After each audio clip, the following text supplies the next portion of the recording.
కురుక్షేత్ర మహాసంగ్రామం 18వ రోజు కూడా అయిపోయింది. కౌరవ సంతతి మరియు వారి తరపున భీకర యుద్ధం చేసిన మహామహులంతా నేలకొరిగారు. మరోవైపు పాండవులు విజయం సాధించినా అప్పటికే 3 సంతానాన్ని కోల్పోయింది. కౌరవ సైన్యానికి చివరి సైన్యాధిపతి ద్రోణాచార్య కుమారుడు అశ్వత్థామ పగతో రగిలిపోతున్నాడు. యుద్ధం తర్వాత పాండవుల శిబిరంలో జరిగిన దారుణం ఏంటో, ఎవరు చేశారో మరియు అశ్వత్థామ తన పగని ఎలా తీర్చుకున్నాడో రండి మీకు ఆ కథ చెప్తా. 18 రోజుల రక్తపాతం తరువాత కురుక్షేత్ర మైదానం నిశ్శబ్దంగా ఉంది.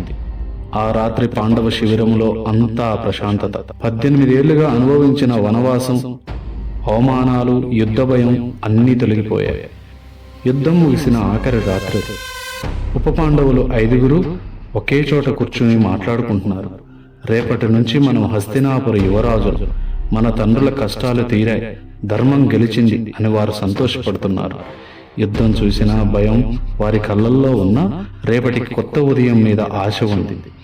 పాండవులు 5 కృష్ణయ్యతో కలిసి శిబిరం వెలుపల ఓగావతి నదీ తీరంలో ఉన్నారు. పాండవ శిబిరంలో ద్రౌపదీ కుమారులు విజయగర్వంతో నిద్రిస్తున్నారు ప్రశాంతంగా. మరోవైపు కౌరవ పక్షాన మిగిలిన అశ్వత్థామ కసిగా ఉన్నాడు.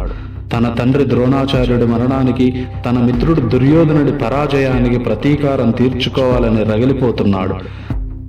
అశ్వత్థామ పాండవ శిబిరంలోకి ప్రవేశించడానికి ప్రయత్నించినప్పుడు ద్వారం వద్ద అతని భూతగణాలు అడ్డుకున్నాయి. అతను తన వద్ద ఉన్న అస్త్రాలన్నింటినీ ఆ భూతగణాలపై ప్రయోగించాడు. కానీ అవన్నీ శివుని మాయలో కలిసిపోయాయి. చివరికి తన శక్తి సరిపోదని గ్రహించిన అశ్వత్థామ తన మీద తనకే అసహ్యం వేసి ఒక నిర్ణయానికి వచ్చాడు.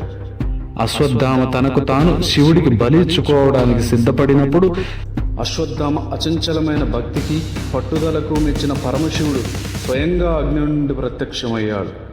పాండవుల పుణ్యకాలం ముగిసింది, నీకు కాలం అనుకూలంగా ఉంది అని చెబుతూ శివుడే అశ్వత్థామ శరీరంలోకి ప్రవేశించి ఒక దివ్య ఖడ్గాన్ని అతనికిచ్చాడు.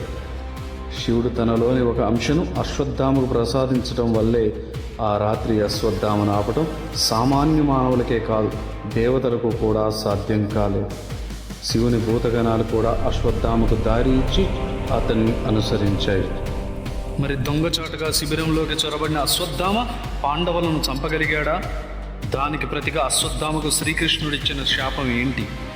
నెక్స్ట్ పార్ట్లో మీకు నేను ఆ కథ చెప్తాను.